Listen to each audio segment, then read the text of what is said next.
ஒரு நண்பனுக்கு உதவி செய்ய வேண்டும் என்று எண்ணினால் அதை உணர்வை நுகர்ந்து நண்பனுக்கு உதவி செய்கின்றோம். நண்பன் மேல் சிறு வெறுப்பாகி விட்டால் அப்ப நாம் எனக்கு தீங்கு செய்தான் எப்படி நன்மை செய்வது என்று உணர்வை எண்ணி வைத்தால் அந்த தீமையை தான் மீண்டும் செய்வீர்கள்.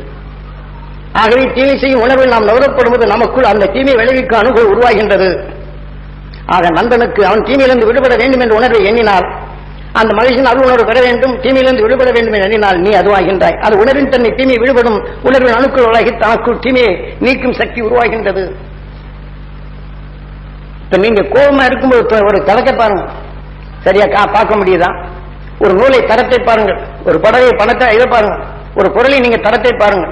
கோபமா இருக்கும்போது தரத்தை நீங்க உங்களால் நிர்ணயிக்க முடியாது. கோபமா இருக்கும்போது நண்பர் என்றாலும் கூட அவரை பார்க்க போகும்போது ஏதாவது சொல்ல ஆரம்பிச்சா உடனே அவருக்கும் கோபமா பேச ஆரம்பிச்சிரு. நீ இந்த நேரத்தில் ஏன் நேரம் வம்பு பண்ணிட்டு இருக்கிற? ஒரு நல்லதை சொல்வார், நீ போய் வேலை படி ஏன் வம்பு பண்ற அப்படின்னு தான் சொல்லுவேன். அப்ப அந்த உணர்வின் தன்னை நமக்குள் வளர்த்துக் கொண்டால் நாம் அதுவாகின்றோம். தான் கீதாச்சாரத்தில் இது தெளிவாக கூறப்பட்டது. ஆகவே மனிதனின் வாழ்க்கையில் நாம் இன்றைய நிலையில் நாம் எண்ணியதை உருவாக்குகின்ற உயிர் அது உடலாக்கு மீண்டும் நினைவாக்கும் போது செயலாக்குகின்றது அதன் நினைவுகள் என்ற நிலைதான் இன்று மகிழ்ச்சி மாமகிழ்ச்சி ஈஸ்வரவட்டாய அருளிய அருள் வழிப்படி உங்களுக்குள் இதை பதிவாக்கி இந்த பேருண்மைய நிலையை நீங்கள் நினைவாக்கப்படும் போது உங்கள் அறியாத வரும் இருளை நீக்கிவிட்டு மெய்ப்பொருளை காணும் திறன் நீங்கள் பெறுகின்றீர்கள். பெற வேண்டும் என்பதற்கு இதை செய்தது. ஆகவே இதை போன்று நாம் இயற்கை நிலைகளை தெளிவாக்குவதற்காக எத்தனையோ காவியங்கள் கொடுத்துள்ளார்கள்.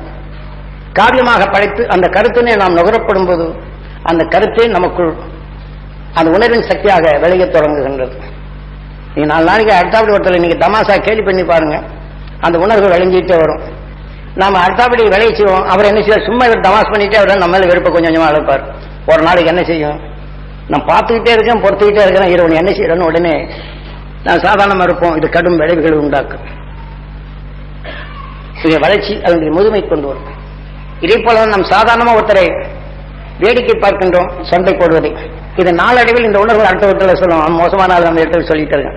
அந்த உணர்வு நமக்குள் அணுவாகி நம்மளை மோசமான ஆர்வம் ஆக்கக்கூடிய அளவுக்கு இந்த உணர்வு வளர்ந்துவிடும். ஆக எதை மோசம் என்று தெரிய வேண்டுமோ மகிழ்ச்சியின் சக்தி நான் பெற வேண்டும் என்ற உணர்வை சேர்த்து என் பார்வை அவர்களை நல்லவராக்க வேண்டும். ஆக நல்லதை நுகரும் சக்தி அவருக்குள் வளர வேண்டும் என்றால் அவர் உணர்வை நுகர்ந்து நம் உயிரைப்பட்டு கண் கருவில் இங்கே பரிவாக்கி இந்த உணர்வை நுகரும் போது அறிகின்றோம். அதனுடன் நாம் இந்த நிலை இணைத்து விட்டால் அது அடங்குகின்றது. நமக்குள் அந்த தீமையை வளர்க்கும் தன்மை குறைக்கின்றது. இதற்குத்தான் அந்த ஆலயத்தில் வைத்தது. ஆகவே இதை போன்ற நிலைகளை நாம் மனிதனின் வாழ்க்கையில் நமது எல்லை அந்த சப்தரிஷி மண்டலம் தான்.